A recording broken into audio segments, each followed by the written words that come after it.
আসসালামু আলাইকুম দর্শক, নিয়াজেস গ্যালারিতে সবাইকে স্বাগতম। নিয়াজ বলছি নিয়াজেস গ্যালারি থেকে। আশা করি আপনারা সবাই ভালো আছেন।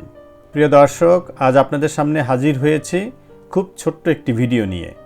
আজকের ভিডিওতে আমরা আপনাদেরকে দেখাবো আমরা কিভাবে টবে কচুর চাষ করে থাকি। আমরা আপনাদেরকে কচুর চারা তৈরি করা থেকে শুরু করে টবে কচুর ফলন হওয়া পর্যন্ত দেখাবো। প্রিয় দর্শক, টবে কিভাবে কচুর চাষ করতে হয় তা জানতে হলে আমাদের এই ভিডিওটি না টেনে সম্পূর্ণ দেখুন প্লিজ। আপনি যদি আমাদের চ্যানেল এখনও সাবস্ক্রাইব না করে থাকেন তাহলে এক্ষুনি সাবস্ক্রাইব করুন প্লিজ। আর যারা অলরেডি আমাদের চ্যানেল সাবস্ক্রাইব করেছেন তাদের সবাইকে ধন্যবাদ। এখন আমি স্টেপ বাই স্টেপ আলোচনা করব কিভাবে টবে কচুর চাষ করা যায়।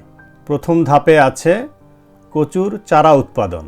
কচুর চারা উৎপাদনের উপরে আমাদের একটি ভিডিও আছে, উপরের আই বাটন ক্লিক করে সেই ভিডিওটি এক্ষুনি দেখে নিতে পারেন। আমি এখানে আপনাদেরকে সংক্ষেপে দেখিয়ে দিচ্ছি কিভাবে কচুর চারা উৎপাদন করা যায়। আমরা বাংলাদেশি গ্রোসারি থেকে কয়েকটি বাংলাদেশি কচুর মুখী কিনে এনেছি। আপনারা যে কোনো কচুর মুখী দিয়ে চারা উৎপাদন করতে পারেন। এর আগের একটি ভিডিওতে আমরা আপনাদেরকে কচুর চারা উৎপাদন দেখিয়েছিলাম। সেই চারা উৎপাদন আমরা করেছিলাম কানাডার কচুরমুখী দিয়ে। সেগুলোকে আমরা একটি চাইনিজ গ্রোসারি থেকে কিনে এনেছিলাম। দর্শক, আপনারা আপনাদের প্রয়োজন মতো কচুরমুখী নেবেন। কয়েকটি কচুরমুখী নিয়ে এগুলোর উপরে একটু পানির ছিটা দিয়ে দিতে হবে।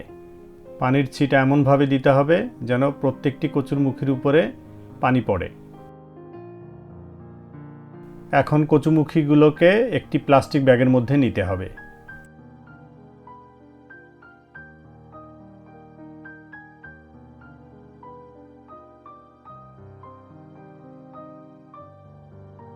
এখন প্লাস্টিক ব্যাগের মুখটিকে ভালো করে আটকিয়ে দিতে হবে।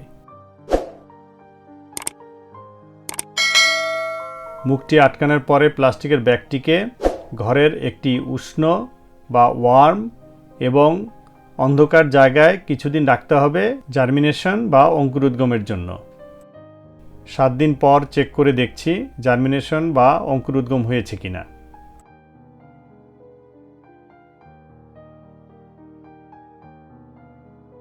দেখুন দর্শক, স্প্রাউট বের হয়ে গেছে। এগুলো এখন মাটিতে রোপণ করার উপযুক্ত হয়ে গেছে। আমরা এখন এগুলোকে টবের মাটিতে রোপণ করে দিব।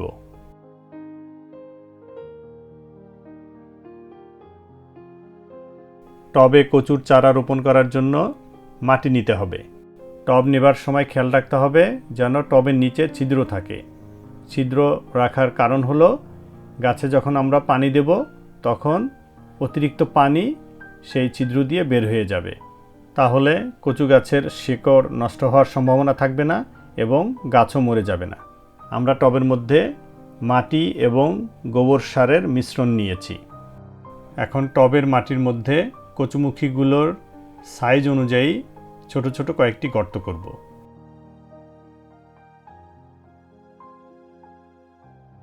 এখন স্প্রাউটযুক্ত কচুমুখীগুলোকে আমরা একটি একটি করে সেই গর্তের মধ্যে বসিয়ে দিব। কচুমুখীগুলোকে এমনভাবে বসাতে হবে গর্তের মধ্যে যেন স্প্রাউট উপরের দিকে থাকে। স্প্রাউট উপরের দিকে রেখে কচুমুখীকে মাটির গর্তের মধ্যে বসিয়ে দিলাম। এভাবে সবগুলো কচুমুখী স্প্রাউট সহ মাটির গর্তের মধ্যে বসিয়ে দিতে হবে। বসিয়ে দেওয়ার পরে এগুলোকে মাটি দিয়ে ঢেকে দিতে হবে।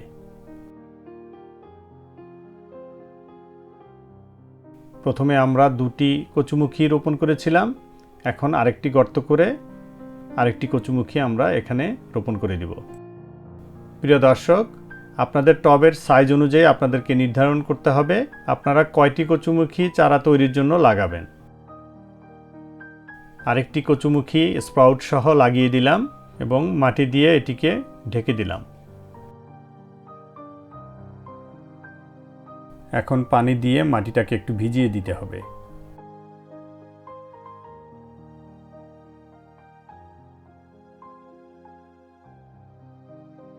যেহেতু আমাদের এখানে বাহিরে খুব ঠান্ডা, সেহেতু এই টবটিকে ঘরের ভিতরে রাখতে হবে।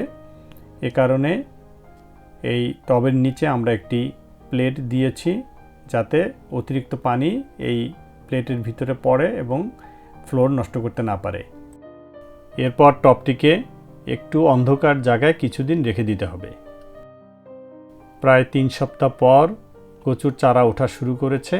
এই অবস্থায় টবটিকে যেখানে সূর্যের আলো পড়ে সেখানে রাখতে হবে।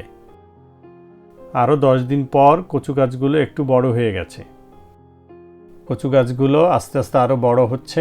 মাঝে মাঝে কচু গাছের পরিচর্যা করতে হবে। আমি এখানে আপনাদেরকে কচু গাছের কয়েকটি পরিচর্যা দেখিয়ে দিচ্ছি।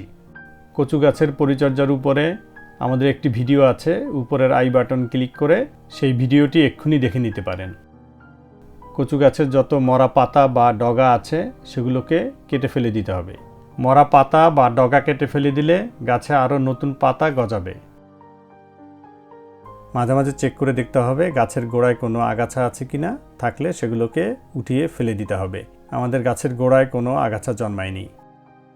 এরপরে যে পরিচর্যাটি করব সেটি হলো কিছুদিন পর পর একটি নিড়ানি দিয়ে গাছের গোড়ার মাটিটাকে একটু আলগা করে দিতে হবে। খুব সাবধানে এই কাজটি করতে হবে যাতে গাছের কোনো শেকড় নষ্ট হয়ে না যায়।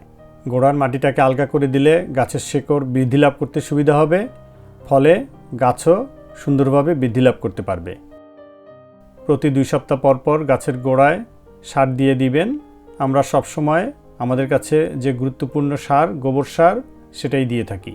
প্রিয় দর্শক, আপনারা যে কোনো ধরনের সার ব্যবহার করতে পারেন, তবে আমরা আমাদের সবজি বাগানে সবসময় গোবর সার এবং আমাদের নিজস্ব তৈরি জৈব সার ব্যবহার করে থাকি।